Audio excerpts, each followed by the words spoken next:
Sallallahu ala Muhammad Sallallahu alaihi wasallam. Apa itu at-taubah? Ya. At-taubah itu dia bagi kemudian jadi tiga syarat. Tapi sebelum dia menyebutkan syaratnya, Imam Nawawi mengatakan, qala al-ulama at-taubatu wajibatun min kulli dzanbin. Orang awam mengira baca istighfar itu sunnah. Taubat itu dianjurkan. Bukan. Taubat itu wajib. At-taubatu wajibatun min kulli dzanbin. Taubat itu wajib setiap kita melakukan dosa. Ayatnya jelas sekali, ayyuhallazina amanu tubu ilallah, ya. Taubatan nasuha. Wahai orang beriman, taubatlah kamu kepada Allah. Berarti itu wajib, ya. Taubat yang nasuha. Lalu dibagi, dosa itu terbagi dua. Ada dosa antara hamba dan Allah, ada dosa antara hamba dan makhluk. Kalau dosanya antara hamba dan Allah, maka cukup melakukan tiga hal. Pertama, ayyuqli'a 'anil ma'siyah. Menghentikan maksiat, itu sudah bagian dari tobat. Yang kedua, ayyandama 'ala fi'liha. Menyesali perbuatannya. Ini yang disebut muhasabah, dan ini biasanya dibimbing oleh seseorang. Biasanya kalau ada orang yang membimbing kita, jadi lebih enak. Jadi ketika kita dibimbing, ada namanya talqin istighfar. Istighfar itu dibimbing per anggota tubuh. Astagfirullah, ada dosa mata, dosa telinga, itu bisa bikin air mata berlinang, ya. Dalam hadis dikatakan an-nadamu taubah. Penyesalan itu indikator utama seseorang sudah atau sedang bertobat. Jadi kalau ada orang gampang nangis, nah itu bukan karena hatinya bersih, tapi karena dia merasa hatinya kotor. Nah, jadi GR dulu. Karena kita merasa kita kotor, maka kita nangis. Ya. Yang ketiga, kalau dosanya masih kepada Allah, ayya'zima alla ya'uda ilaiha abada. Bertekad untuk tidak kembali, bukan berarti dijamin tidak kembali. Itu dua hal yang berbeda. Apakah kalau orang tobat hari ini, besok dijamin dia nggak maksiat? Nggak tahu juga. Yang penting sekarang dia berniat dulu tidak kembali. Kalau besok takdirnya dia maksiat lagi, ya dia tobat lagi. Gitu. Ini berbeda dengan pemahaman banyak dai dulu. Kalau kamu tahu berapa dai, tobat cukup sekali. Ya. Bukan tobat cukup sekali ya. Setelah tobat tidak ada lagi maksiat, maka nggak boleh tobat sambalado. Tahu sambalado, Pak John? Pak John makan waktu di Jambi ada sambalado nggak? Pedes, tapi nggak kapok, malah diulang kan gitu. Itu ilustrasi yang sebenarnya saya yakin itu bukan dari Allah, tapi dari iblis. Akhirnya orang-orang ngomong, ya sudah nanti aja tobatnya kalau udah tua. Itu cara iblis ngomong, kamu nanti aja tobatnya. Karena sekali tobat jangan maksiat lagi. Bukan begitu pemahamannya. Kalau sudah tobat, besok itu urusan Allah lagi. Kalau terjebak maksiat lagi, tobat lagi. Gitu aja. Yang penting jangan niat maksiat. Jadi maksud beliau ini, setelah bertobat, tidak niat maksiat lagi. Cuma siapa yang tahu takdir kita masa depan? Kan gak ada yang tahu. Nah, disinilah kita belajar untuk hati-hati. Kita nih ngelihat ada orang maksiat sekarang. Kita jijik ngelihat dia maksiat. Tunggu aja, nanti kita yang maksiat. Jadi jangan pernah jijik ngelihat orang-orang maksiat. Menghina orang yang maksiat, itu berbahaya itu.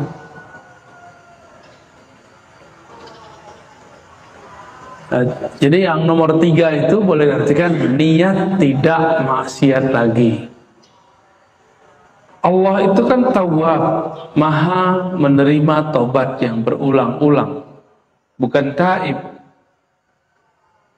Berarti kalau keliru lagi, ya tobat lagi. Keliru lagi, tobat lagi. Seperti itu.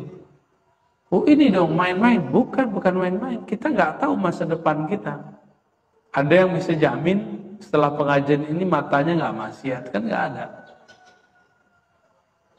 Ada yang jamin setelah sholat kolbunya nggak lalai kepada Allah, kan nggak. Bagi saya satu napas lupa kepada Allah itu maksiat. Mungkin kalau bagi kebanyakan orang maksiat itu ngambil punya orang, ya kayak gitu-gitu lah ya, maksiat zahir. Enggak, maksiat itu jelas di Quran. Allah mengatakan uzkurullah zikran katsira. Zikir banyak-banyak, kita zikirnya dikit. Berarti kita sudah maksiat. Maksiat itu artinya durhaka. Allah bilang zikir yang banyak, kita zikir sedikit. Itu sudah durhaka sudah, ya. Wa in kanatil ma'siyatu ta'allaq bi adamihi fa syurutuha arba'ah. Kalau berkaitan dengan manusia, jadi kita ini dosanya melibatkan manusia, menyakiti orang atau mengambil hak orang. Maka ditambah 3, ditambah 1 lagi, 4. Mengembalikan haknya jika itu kita mengambil haknya, dan yang kedua satu paket itu ya, mengembalikan haknya dan minta ridho kepadanya. Nah itu yang paling penting ya. Kalau orangnya kita omongin, kita gibahin, istahallahu, minta supaya dia memaafkan. Wah ini dosa ngomongin orang banyak banget ya. Kalau mencaci haddu qazaf, jika kita pernah memfitnahnya, maka harus meminta maafnya. Jika menggibahnya, meminta halal darinya. Wajibu ayyatuba min jami'i dzunub fa idama min ba'daha sahat taubatuhu inda ahli al-haq. Ya. Kalau orang tobat, ini tobat maksiat itu kan banyak. Kalau dia tobat cuma separuh maksiat, ya separuhnya diampuni, separuhnya enggak. Itu disebutkan di sini. Dalil mengenai tentang taubat ini sangat banyak. Nah, jadi salah satu metodologi Imam Nawawi, beliau nukil ayat terus hadis. Ayat dulu baru hadis ya. Ayat pertama yang dinukil banyak sekali kata beliau ayat tentang taubat, tapi diringkas cuma jadi 3. Ayat yang pertama surat An-Nur ayat 31 ya. Watubu ilallahi jami'a, dan bertobatlah kepada Allah hai orang-orang beriman semuanya. Ya, ayyuhal mu'minun la'allakum tuflihun, supaya kamu mendapatkan kemenangan. Dalam tradisi ahli rohani, orang tidak akan mendapatkan kesuksesan qalbu rohani kecuali dia mulai melalui pintu taubat. Ini ayatnya. Jadi taubat itu babul falah, pintu kesuksesan rohani. Maksudnya gini, taubat itu sama kayak bersih-bersih. Kita punya baju kotor, dipakai dulu atau dibersihin? Kalau kita punya baju,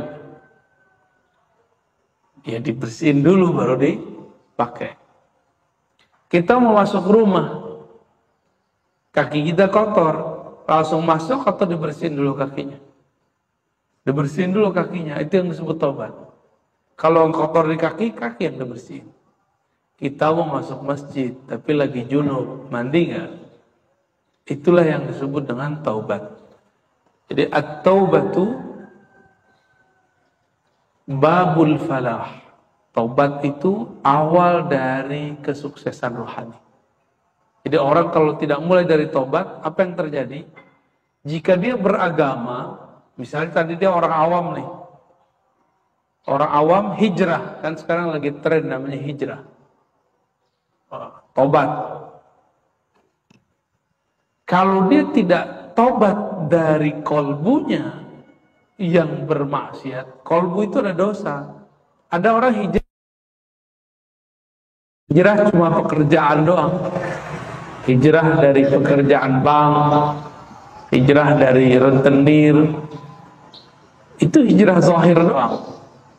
Ada yang hijrah cuma dari jilbab menjadi pakai jilbab, dari pakai celana ke pakai sarung gitu, atau celana di bawah kaki menjadi jingkrang.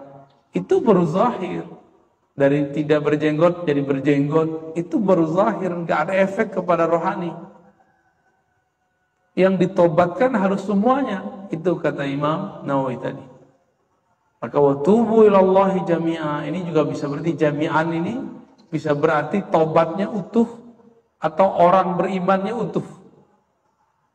Jadi tobatnya zahir batin. Misalnya kita pernah sombong. Sombongnya ditobatkan. Ya Allah, aku sombong, ampuni sombongku. Pernah sombong nggak? Pasti pernah sombong. Nggak ada manusia nggak pernah sombong. Saya aja pernah sombong. Ya. Orang ngaji kitab ini. Ngerasa lebih pinter dari orang. Itu paling bahaya itu. Pernah ngerasa lebih suci dari orang nggak? Pasti. Ngerasa lebih banyak wirid dari orang? Pasti pernah. Ya. Merasa lebih baik daripada orang lain dalam hal apa saja. Itu kibir, sombong. Dan itu harus ditobatkan. Harus diikrarkan, ya Allah, aku sombong. Aku pernah merasa lebih baik dari orang lain. Kita berbaris di sini satu saf. Terus perasaan kita merasa lebih benar dari orang samping. Udah, itu sombong. Harus ditobatkan itu. Kalau enggak, apa yang terjadi? Kalau dia hijrah dari orang biasa kemudian menjadi berpenampilan soleh, kolbunya belum berubah. Apa yang terjadi? Kalau dulu masih awam, sombongnya dengan duit, sombongnya dengan mobil, dengan rumah, sekarang ganti. Sombongnya pakai agama. Dia menyombongkan amalannya. Dia nyombongin aliran kelompoknya. Makanya ada kelompok nggak mau dengerin kelompok lain, itu kan karena sombong. Ada orang nggak mau dengerin majelis selain majelis yang sepaham dengan dia. Itu bagian dari kesombongan sebenarnya. Ya. Dan itu lagi banyak sekarang. Dan dijadikan sebagai tren beragama gaya baru. Ya.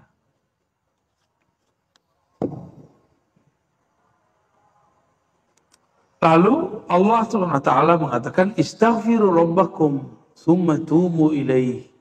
Mintalah kepada Allah istighfar. Apa beda istighfar dengan taubat? Summa tubu ilaih, lalu taubat. Jadi ada dua. Istighfar sama taubat. Apa bedanya? Istighfar itu minta supaya Allah mentipek atau nutup. Ghafara itu artinya satara. Istighfar artinya tolabus sitr. Meminta kepada Allah supaya menutup dosa. Kita kalau dulu di bahasa sekolah dulu mungkin kalau ada tulisan yang salah kita tipek. Nah itu namanya istighfar. Ya Allah, tolong tutup dosaku. Itu istighfar. Istighfar belum tentu tobat, karena istighfar belum tentu ada penyesalan. Kalau orang minta ampun kepada Allah, belum tentu dia nyesali. Coba lihat anak-anak kalau ngaku salah. Minta maaf. Apakah semua orang yang minta maaf bilang, saya nggak bakal kerjain lagi gitu? Kalau dia ngomong begitu berarti dia tobat. Ya, itu beda taubat dengan istighfar, ya. Lalu ada ayat yang tadi disebutkan surat Tahrim ayat 8, hai orang beriman, tubu ilallah taubatan nasuha. Berdasarkan ayat-ayat ini, at-taubatu wajibatun. Taubat itu wajib setiap kali terjadi maksiat, ya. Dan saya berpikir kita ini kan maksiat hampir setiap bernafas. Maka sebenarnya amal basic kita adalah taubat itu, ya. Jangan mengira taubat itu cuma dari dosa mata yang jelalatan, tangan yang suka nakal. Bukan, itu mah zahir biasa. Tapi taubat yang paling inti adalah kolbu yang bernoda, ya. Hadis pertama yang beliau tulis, hadis yang sudah masyhur, pertama dan kedua. Kalau pertama dari Abu Hurairah, kedua dari Al-Aghar bin Yasar. Nabi mengatakan, wallahi, demi Allah, inni la astaghfirullah, sungguh aku minta ampun kepada Allah sehari lebih banyak daripada 70 kali. Kita coba lihat, Nabi punya dosa nggak? Nabi punya dosa? Gimana Pak? Nabi ada dosa nggak? Ada. Maksum. Nabi terpelihara dari dosa. Terus Nabi istighfar dari apa? Istighfar Nabi itu dari apa gitu? Berarti istighfar dan tobat itu bukan karena kita itu berdosa, tapi karena merasa berdosa. Itu bedanya. Nabi Muhammad itu selalu merasa ada kesalahan di hadapan Allah. Kita itu selalu merasa tidak salah. Itu aja bedanya. Maka orang yang dapat nur, warisan dari Nabi Muhammad SAW, dia pasti tidak menyalahkan orang lain jika ada masalah. Dia pasti salahkan dirinya. Nabi Adam diciptakan Allah karena berkah nur itu. Ketika ia terlempar ke muka bumi, dia tidak menyalahkan iblis. Beda dengan iblis. Iblis ketika dia salah, yang dia salahkan siapa? Allah. Bukan dia salahkan Adam, yang salahkan Allah. Ya Allah, bukankah aku ini ciptaanmu? Aku durhakamu, ini kan engkau juga yang ciptain. Itu kurang hajarnya iblis itu. Ya. Gimana, kita gitu nggak? Jadi gaya-gaya iblis itu gaya-gaya ngeles. Saya ini kan hamba engkau juga, ya. Berarti saya maksiatnya engkau yang takdirkan. Nah, berarti dia menyalahkan Allah. Jadi iblis itu tidak hanya menyalahkan manusia, tapi dia juga menyalahkan Allah. Nah, ini yang berbahaya. Maka kalau di komplek kita misalnya ada orang suka nyalah-nyalahin orang lain, itu udah pewaris iblis sudah, ya. Gampang aja, ya. Lihat aja. Di masjid ada kesalahan, terus lempar ke orang, itu iblis tuh dalamnya, harus tobat. Tobat dari karakter iblis. Gitu. Jadi suka melempar kesalahan sendiri kepada orang. Dan itu banyak, di setiap komplek itu ada, ya. Di komplek kita ada juga, di semua tempat itu ada. Tanya aja yang pernah tinggal di komplek mana aja. Itu kejadian. Itu ujian kita bertetangga. Maka saya kalau doa, saya tambahkan, Pak. Allahumma firli wali walidayya wali masyaikhi wa li jirani.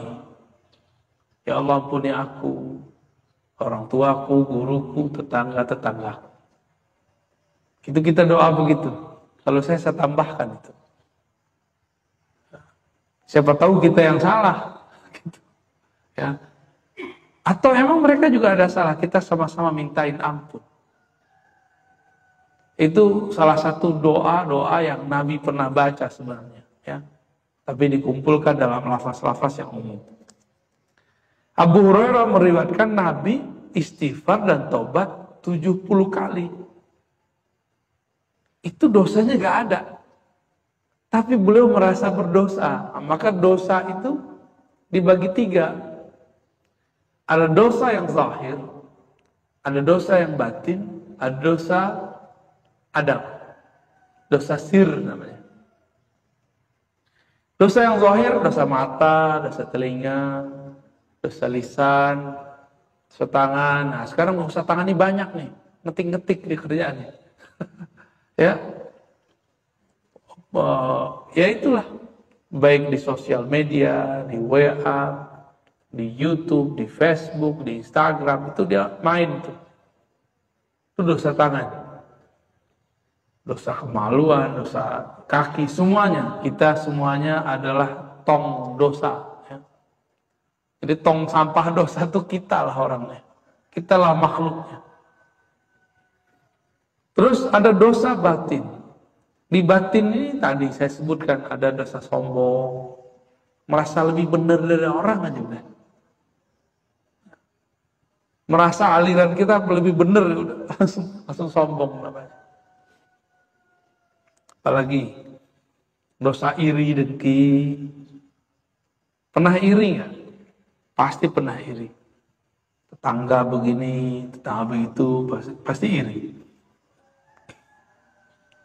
Apalagi dosa, kalau di kolbu itu ada iri, dengki, kemudian ada dosa ria, beramal karena ria, beramal karena ingin dipuji, ingin dilihat. Jadi beda antara sombong dengan ria tipis. Sombong itu melihat diri, kalau ria melihat amal. Sombong itu merasa diri kita spesial, ria itu merasa amal kita spesial. Nanti tinggal dicek, itu ditungguin setan itu. Kalau ada orang punya jasa di suatu masjid, di suatu komplek, di suatu pesantren, lalu dia tersinggung di tahun kesekian, nanti dia ngomong, kalau bukan karena saya nih, masjid nih nggak jadi. Kalau bukan karena saya nih, komplek ini nggak bener. Kalau bukan karena saya nih, jalan di komplek ini nggak akan ada. Gitu. Kalau ada kalam-kalam begitu, berarti dia sedang memandang perbuatannya. Orang ini disebut ria. Berarti ria memandang amal. Gitu. Tipis ya. Kalau sombong, mandang diri. Ada lagi yang sum'ah. Beda sum'ah sama ria, tipis lagi. Sum'ah itu pamer. Saya pernah cerita ke beberapa teman-teman saya, dulu saya sama istri pulang ke Jawa tuh. Nyampe di Jawa Tengah, pas pertigaan kita ditabrak sama truk, dan itu pas di samping saya itu. Kita di tengah, truknya bis kita ditabrak. Truknya Masya Allah. Truknya kemudian peor. Tiba-tiba ada mak-mak. Jadi kita selamat semua. Cuma kaget gitu. Lagi enak tidur malam hari bangun. Pada shock semua. Ada mak-mak ngomong depan. Kalau bukan karena saya sholawat, kalian gak akan selamat. Nah itu sum'ah namanya itu. Ya, orang pawang hujan tuh sering tuh sum'ah deh. Tahu pawang hujan Pak? Kalau orang datang membawa sirih. Kalau kita cukup doa, sholat 2 rakaat doa gitu aja. Kalau Allah kabulkan alhamdulillah, kalau enggak berarti ada yang kurang dari doa kita. Bisa datang-datang ke dukun Pak kalau pawang-pawang hujan itu. Sholat aja 2 rakaat, minta kepada Allah. Kan Tuhannya kita dengan Tuhannya mereka sama. Allahnya kita dan Allah dia sama. Tapi yakin kita yang beda. Ya. Nabi gak mungkin dosa pertama, gak mungkin dosa kedua, gak mungkin dosa zahir, gak mungkin dosa batin. Terus Nabi ngerasa dosa mana?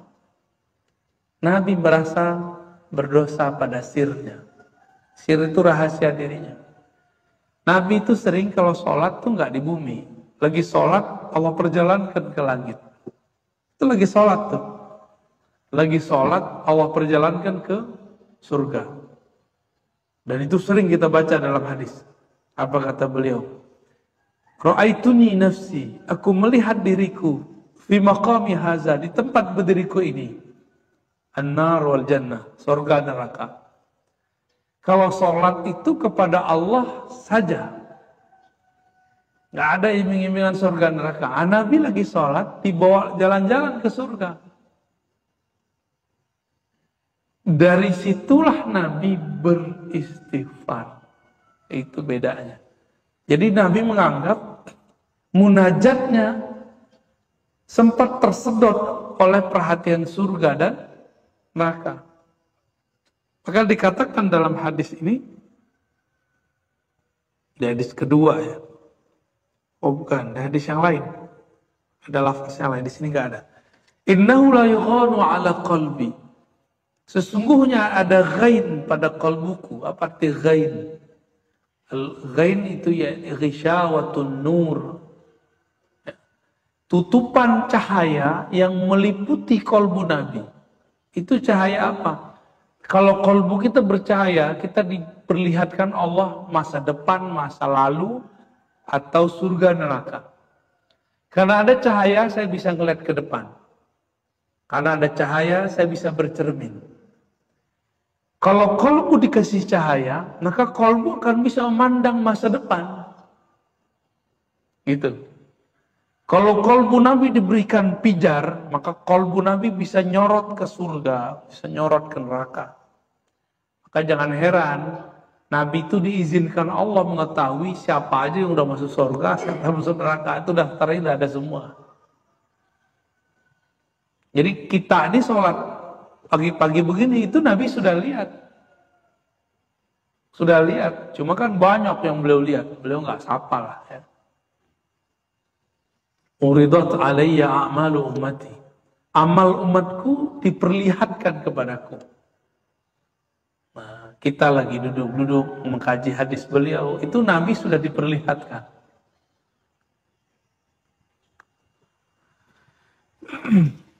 Kira-kira kalau Nabi sudah lihat gimana Pak?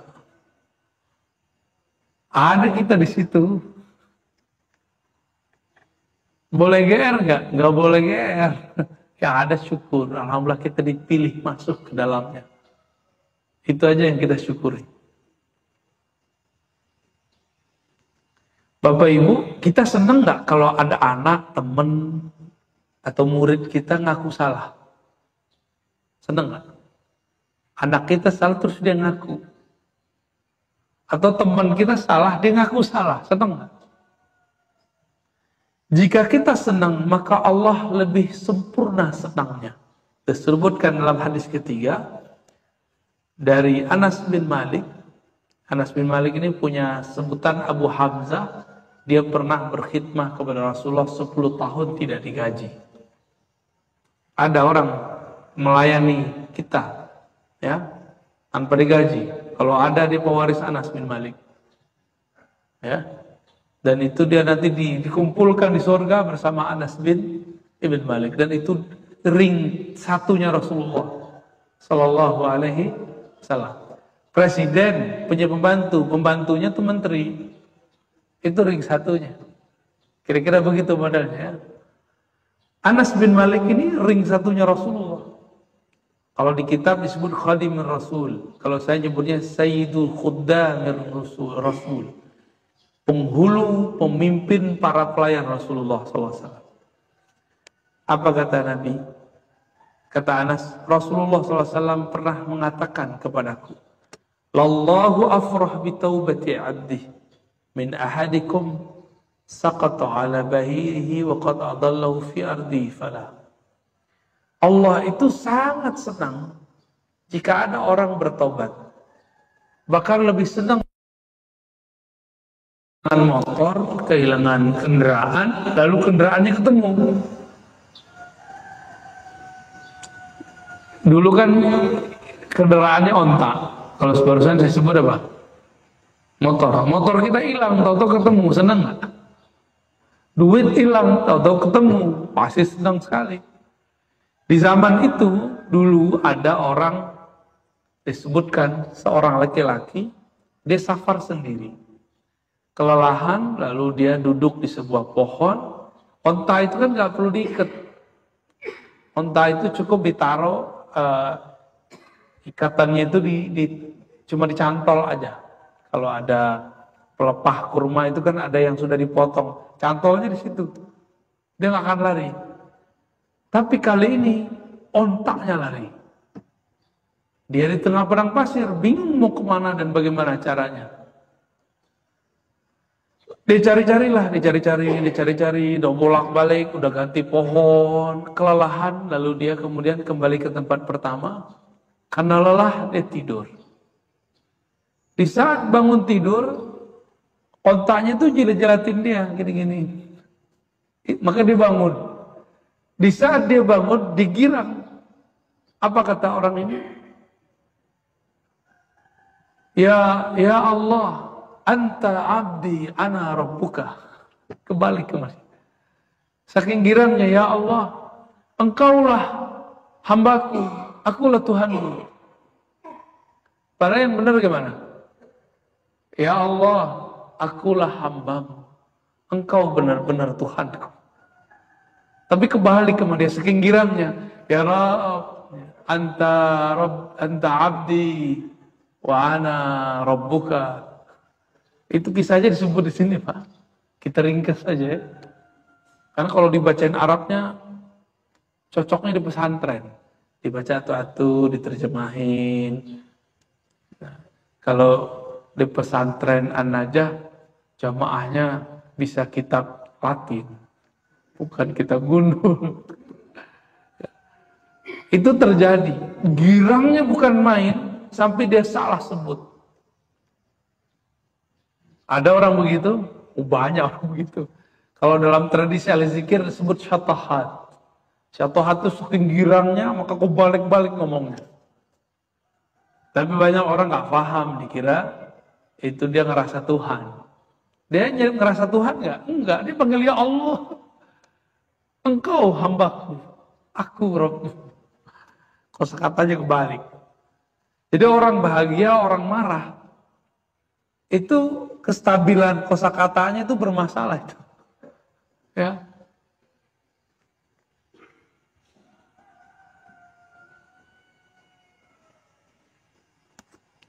Hadis berikut ya.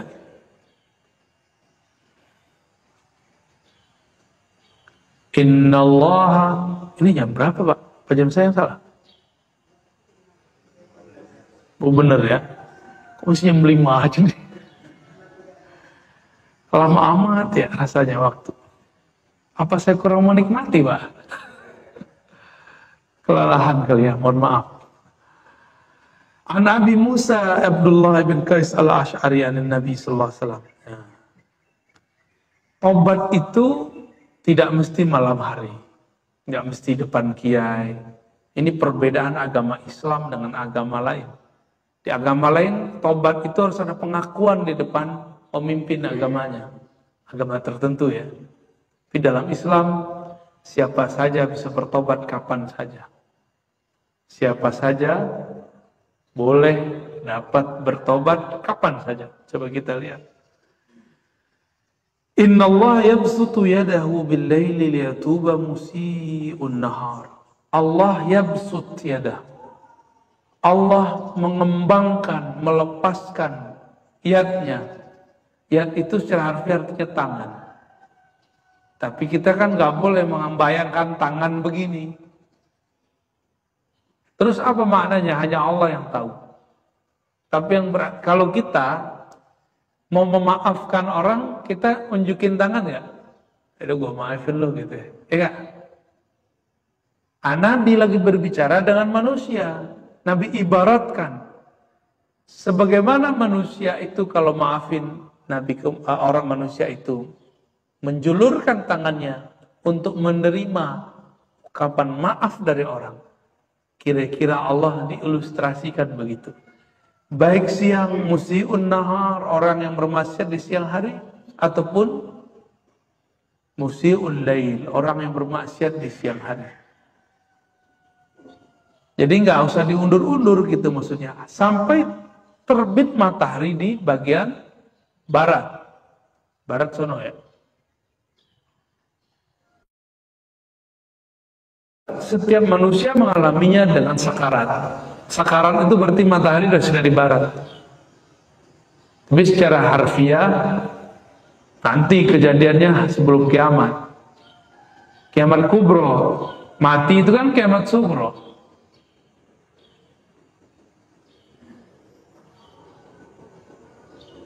Ada makna lain dari maksiat siang dan malam.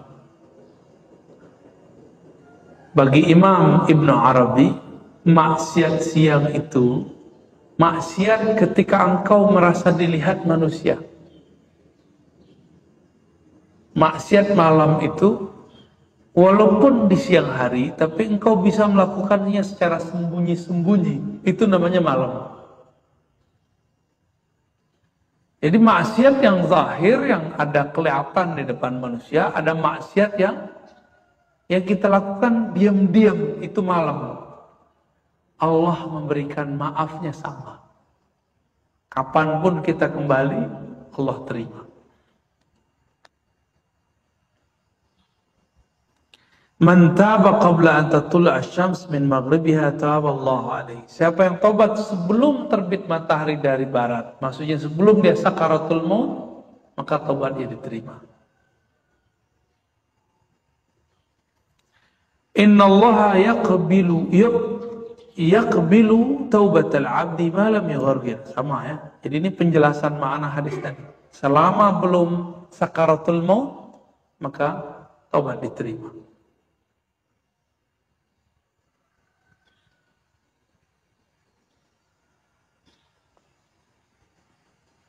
Wah, hadisnya panjang dia.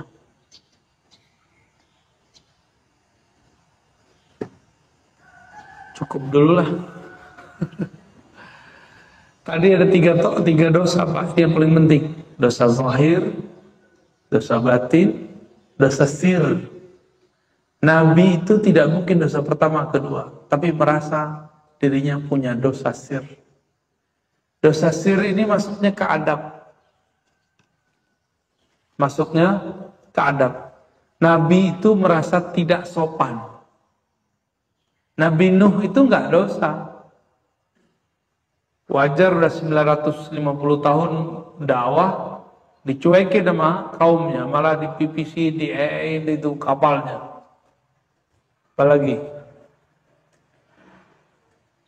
Nabi Ibrahim enggak dosa ketika berbicara berbohong tanda kutip. Tapi dia merasa berdosa. Nah, inilah beda Nabi sama kita.